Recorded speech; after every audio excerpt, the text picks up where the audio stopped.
90 लाख किताबें जो जलती रही लगातार 3 महीनों तक।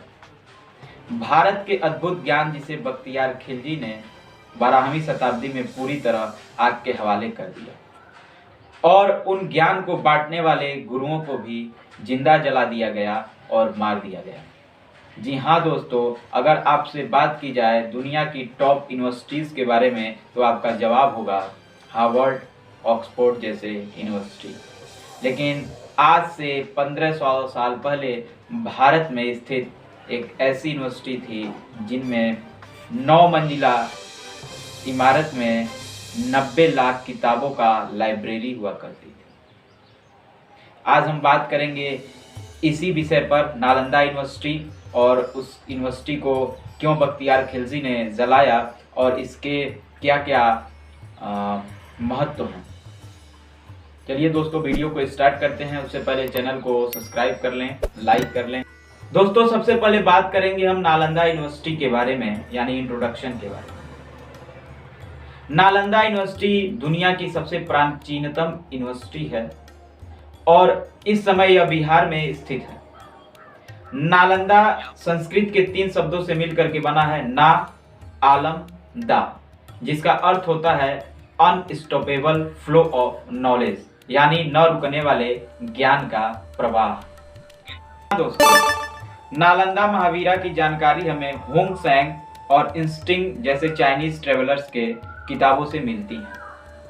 हुंग सेंग 7th सेंचुरी में नालंदा आते हैं और इसकी स्थापना का श्रेय वो गुप्ता वंश के शासक कुमारगुप्त फर्स्ट को देते हैं। उनके मुताबिक नालंदा में 10,000 मंक और 1,510 टीचर्स रहते थे। नालंदा में दुनिया भर से लोग पढ़ने के लिए आया करते थे, जिसमें है चीन, कोरिया, टर्की, पर्सिया, श्रीलंका और अन्य देश, जहां से लोग पढ़ने के लिए नालंदा में आया करते थे। यहाँ बुद्धिस्ट के साथ साथ astrology, mathematics, philosophy, medicine, grammar और उपनिषदों की शिक्षा दी जाती थी। और ऐसा भी माना जाता है कुछ उपनिषद के ओरिजिनल बुक्स यहाँ पर रखी हुई थी। आइए दोस्तों, जानते हैं कुछ यहाँ पर पढ़ने वाले महान व्यक्तियों के बारे में, जिसमें से थे हर्षवर्धन, वसुबंधु, धर्मपाल, नागार्जुन और हुंग सेंग खुद, जिनकी किताबों से हम ये पता चला कि यहाँ पर नालंदा जैसी यूनिवर्सिटी में इतने लोग पढ़ा करते थे। और आर्यभट्ट जो गणितज्ञ थे, उनको ऐसा माना जाता है कि नालंदा यूनिवर्सिटी के वो हेड भी रह चुके थे। ज्ञान का यह केंद्र 800 सालों तक तो ऐसे ही फलता फूलता रहा, लेकिन 12वीं शताब्दी में यह आग और धुओं में गुमनाम हो जाता है। इसके पीछे की कहानी बहुत दिलचस्प है। नालंदा पर कुल दोस्तों 3 आक्रमण हुए। 2 के बाद तो नालंदा अपने रूप को और विशाल रूप में कन्वर्ट करके फिर से वापस आता है।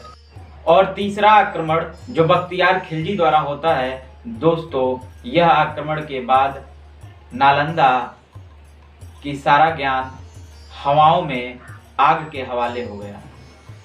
आइए दोस्तों, इसके पीछे की कहानी हम जानते हैं। एक बार होता क्या है,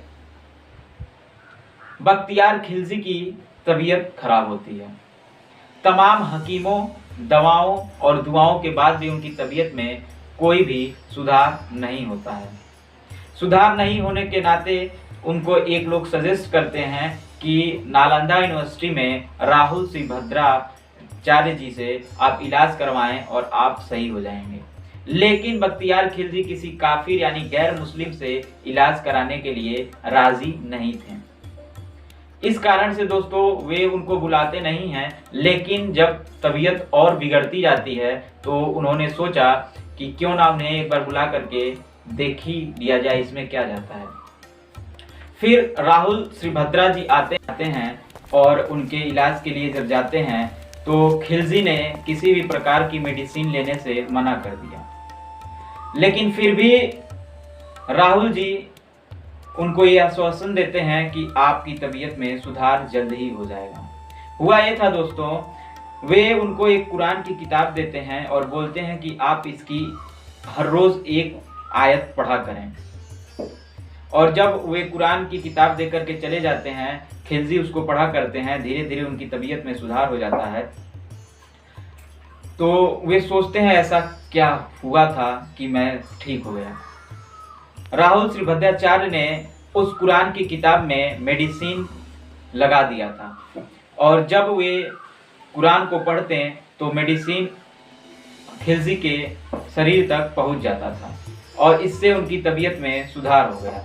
जब खिलजी को इस बात की पता चलती है तो वे बहुत ही ज़्यादा जेलस फील करते हैं कि कोई गैर मुस्लिम के पास इतना नॉलेज कैसे हो सकता है, और वे नालंदा को डिस्ट्रॉय करने के लिए तैयार हो जाते हैं।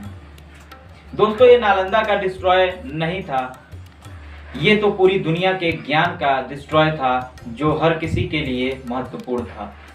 जो ज्ञान हर किसी के लिए महत्वपूर्ण था, लेकिन एक जेलस और एक विचार के नाते उसको खिलजी ने खत्म कर दिया। आइए दोस्तों जानते हैं नालंदा में क्या खास था। नालंदा की लाइब्रेरी दुनिया की सबसे बड़ी लाइब्रेरी थी, जिसका नाम था धर्मगंज, और यह 3 बड़ी बहुमंजिला इमारतों से मिलकर के बनी हुई थी, जिनका नाम क्रमशः रत्नसागर, रत्नादधि, रत्नारंजका था, जिसमें दोस्तों 90 लाख किताबें रखी हुई थीं। और बख्तियार खिलजी ने इन्हीं किताबों में जाकर के आग लगा दिया और पूरी नालंदा यूनिवर्सिटी जलने लगी। माना जाता है कि 3 महीनों तक लगातार वहाँ पर आग लगी रही। मिनहाज सिराज अपनी किताब में लिखते हैं, जिस किताब का नाम है तबक़त-ई-नसीरी, उनके अनुसार किताबों में लगी आग 3 महीनों तक लगातार जलती रही, और वहाँ पर जो गुरुजन थे उनको जलती हुई किताबों की आग में फेंक दिया गया। हजारों लोगों को मार दिया गया।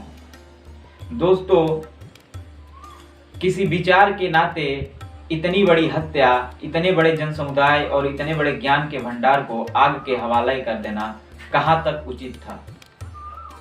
आज तक मैंने जो महसूस किया है, हमारे विचार हमें बनाते हैं और हमारे विचार ही हमें नष्ट करते हैं। हमारी दुनिया हमारे विचारों से बनी हुई है, तो हमें अपने विचारों को देखना चाहिए और उन्हें समझना चाहिए। अगर जो हमारे विचार किसी समाज के अंत का कारण बने तो हमें उसमें सुधार करने की जरूरत होनी चाहिए। कैसा लगा नालंदा के बारे में जानकारी सुनकर के दोस्तों? आप कमेंट बॉक्स में कमेंट जरूर करें और वीडियो को शेयर करें। साथ ही दोस्तों, नालंदा के अंत के बाद नालंदा में के बगल में 2 यूनिवर्सिटी और थी, जिसका नाम था विक्रमशिला और उदांतपुरी, को भी खत्म कर दिया गया।